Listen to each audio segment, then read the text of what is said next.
So who are the greatest directors of all time? Well, oh God, we're not doing another list, are we? Is it time for the list? Let's just go ahead and say that Christopher Nolan and David Fincher are going to be 1 and 2. Okay. Here is according to MovieMaker Magazine. Oh God. Okay. Not necessarily greatest, but the most influential directors of all time. Didn't we do this list a couple weeks ago or months ago, or maybe not? No. Not this one. Not this one. Sorry, dude. No getting out of it. Oh, God. Yeah, well, so much for that. All right. Can I have my mother write me a sick note? Yeah, really. Can I get out of this somehow? So, MovieMaker Magazine. Let's run through their 20 most influential directors of all time, and then we'll get out of here. See what conversation it sparks. Number 20, Buster Keaton. I can't have a problem with that. I mean, come on. Would you put Buster Keaton over or under Charlie Chaplin? Well, I like Buster Keaton a little bit more for laughs, but for film it would be Chaplin over Keaton. Mhm. Yeah, Buster Keaton owes me money, so I mean, yeah, I'd have to, fuck him. I know, I don't. Yeah, I mean, no, Chaplin for sure. I mean, number 19, Francois Truffaut. I have to see who comes. I mean, wow. I mean, just the Day for Night alone and the 400. I mean, come on. 400 blow. Yeah. 400 blowjobs. I mean, but. Number 18, Howard Hawks. Because Hawks, I mean, I guess Hawks was influential, but it's hard to feel his influence these days.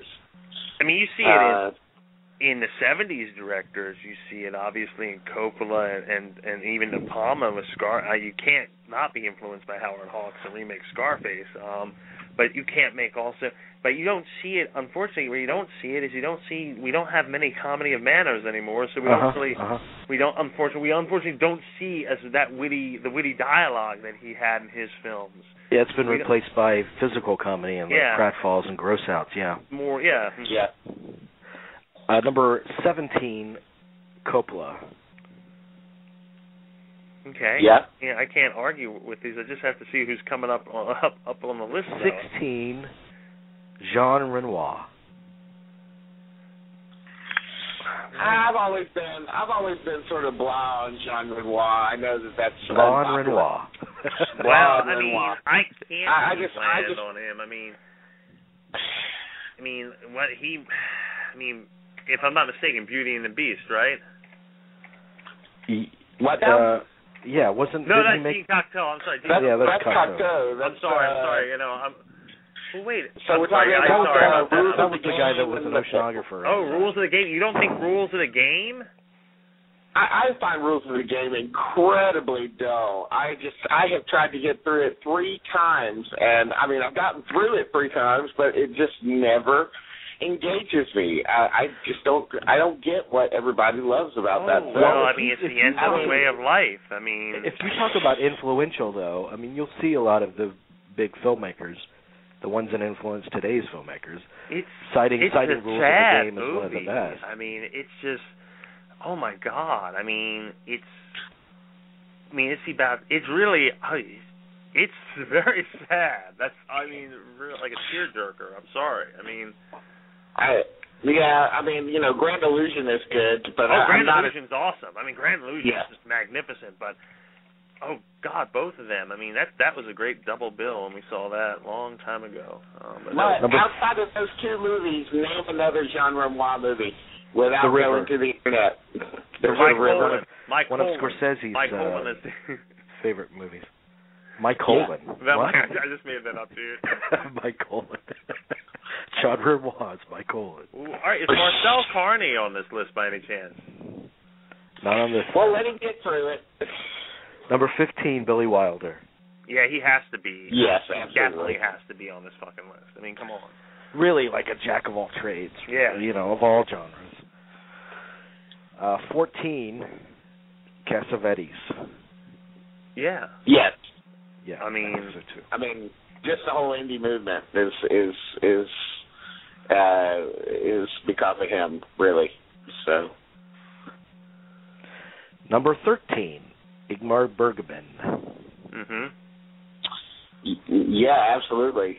No question about it. Although absolutely nobody is attempting to do anything like what he tried to do, because you can't even really make any kind of, you can't do what Woody Allen did with, interiors without getting crap from the critical community that you're ripping off Bergman. So it's like I don't see anybody actually doing what he tried to do. Yeah, it's interesting. He died the same. Well, he died like a day before Antonioni. Yeah, I remember that. Yeah. Yeah. Wow. He also died on the same day as Tom Snyder. Oh man, tomorrow, man, coast to coast. I used to love Tom Snyder. Oh, he was great. I love Dan Aykroyd's impersonation of him. Yeah. Yeah. Almost a little bit more than the actual Tom Schneider. I love his show. You don't have many like him anymore. You don't have anybody. I actually watched some Tom Snyder clips last night on YouTube because they have his whole uninterrupted interview with Charles Manson. And it's a really interesting dynamic. Tom Snyder is sitting in a cell with Charles Manson. Number 12. That's one of his most famous interviews, Yeah, it is. But he also talked to people. I mean, you saw him as kind of a straight-laced guy, but he sat down with, tons of people, like Sex Pistols. Yeah. That would be his second most famous interview. He does a really good interview. You can see this online with Alfred Hitchcock. Oh, yeah. Yeah, he does. That is a good one. Number 12, Akira Kurosawa. Yeah. Yeah. I mean, the action movie. The action movie was everything to him. And just And how many times have we seen Rashomon remade in various forms? Yeah, countless times. But, not just that. He made, towards the very end, all these great epics, and you see his work in a lot of what does it say that young Japanese filmmakers are remaking his films?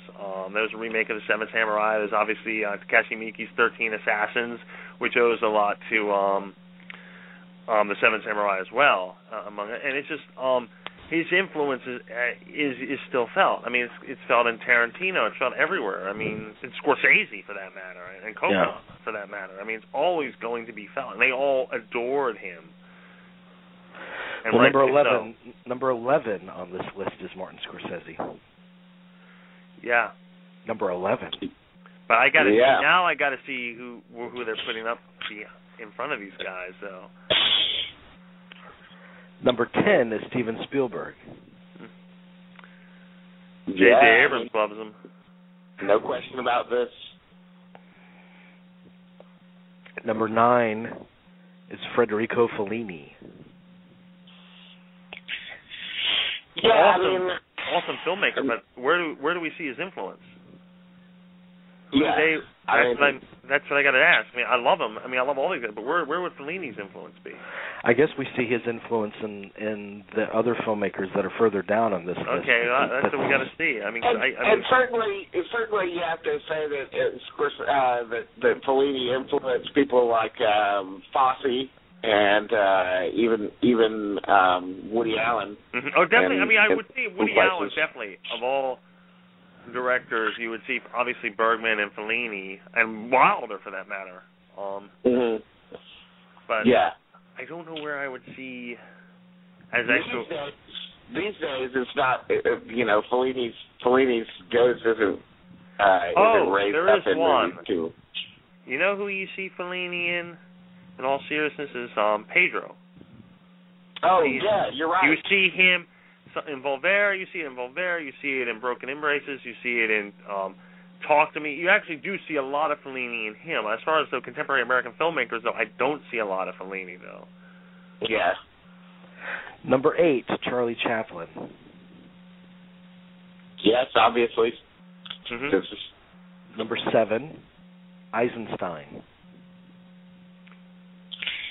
In that he revolutionized. And then he revolutionized, editing and just how to make a movie, of course.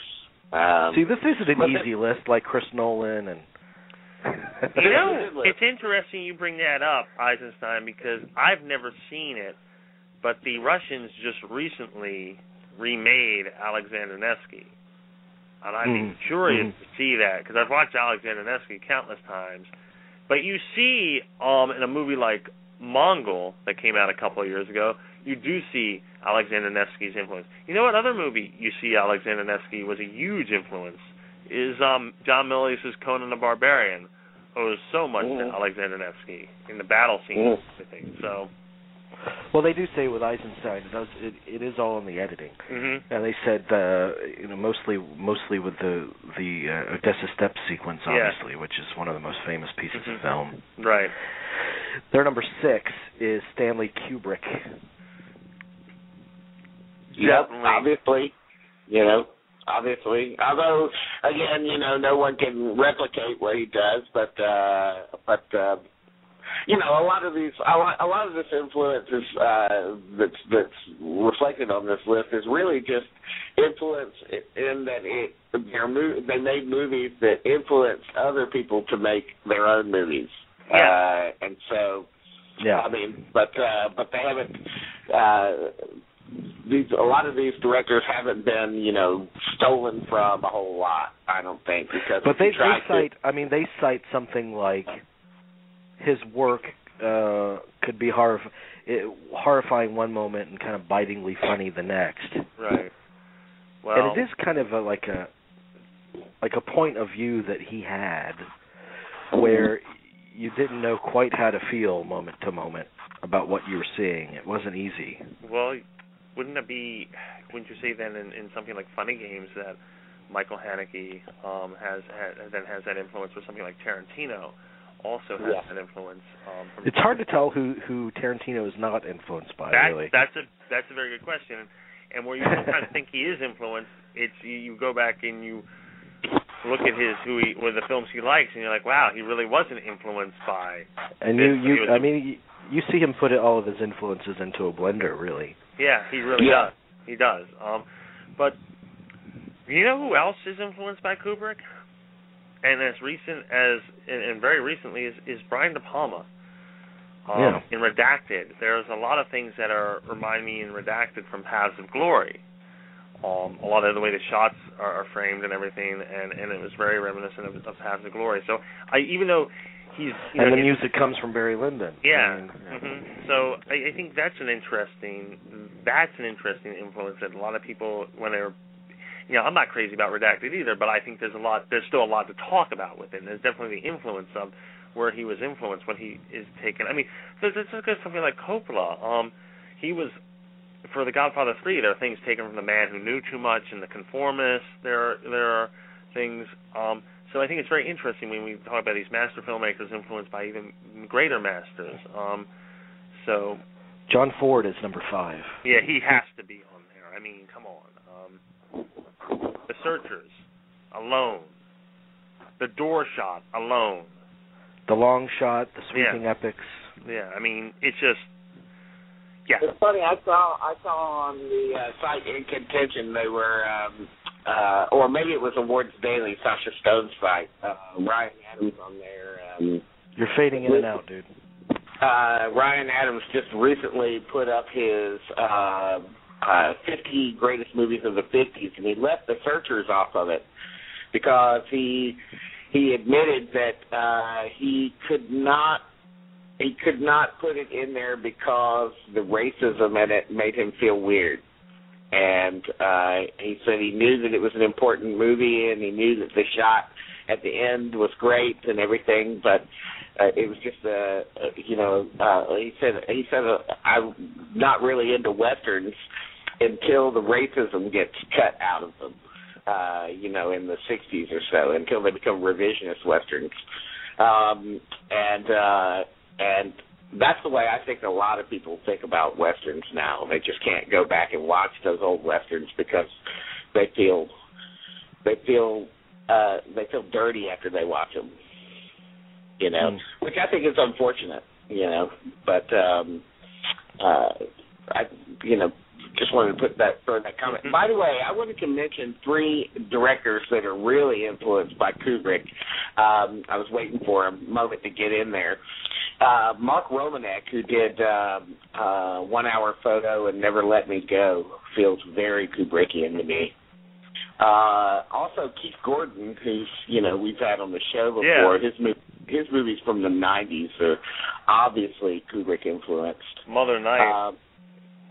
Mother Night and Chocolate War and particularly Midnight Clear. Yeah, Midnight Clear. Yeah, definitely.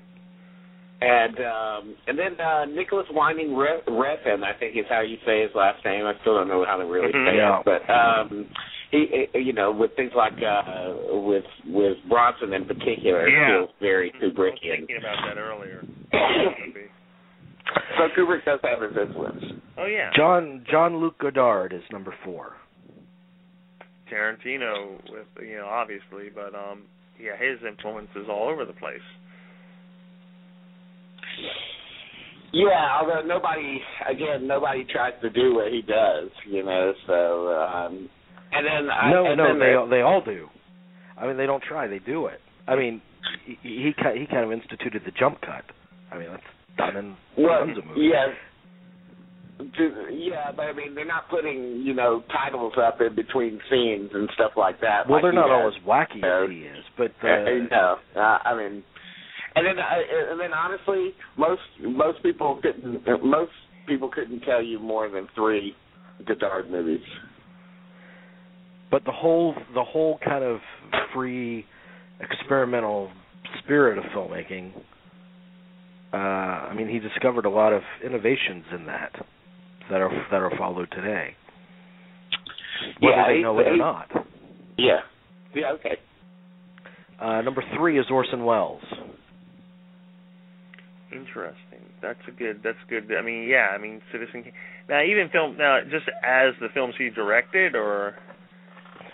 Yeah, as a director, yeah. Okay, yeah, because even the ones he just acted in are so good too. But I mean, obviously Touch of Evil and obviously Citizen Kane. I mean, but there are others too. I mean, there are others great. I wish Criterion would just come out with a Magnificent Ambersons kind of that. I really do. I mean, his Othello and Macbeth are incredible. I mean, he was just an incredible filmmaker. And what was amazing about his career was that he was able to do it while being a pariah in Hollywood and while doing so many other projects, too, on top of things, on top of all that, Right. Leading such a rich life, on top of making movies. And I mean, he's just an icon, he's an icon, but I don't know that he'd agree with you that he led a rich life. If he were alive today, I think. I mean, have you ever read This Is Orson Welles, his interview with Peter Bogdanovich? I mean, that guy was everywhere. He knew everybody. He knew everybody from Picasso to. I understand that. I mean, what I'm saying is, this is a man whose career and life peaked at the age of 25. This is a man that years later said that I probably shouldn't have even gotten into film. It's just pure misery. So this is a man who his life was battling to get pennies for his little pet projects and selling himself out, and he knew it. Mm-hmm. Yeah, I know. I mean, I'm not saying that it was the happiest of lives, but it was a rich life. I mean, he traveled all around the world. He dabbled in every single kind of art there was.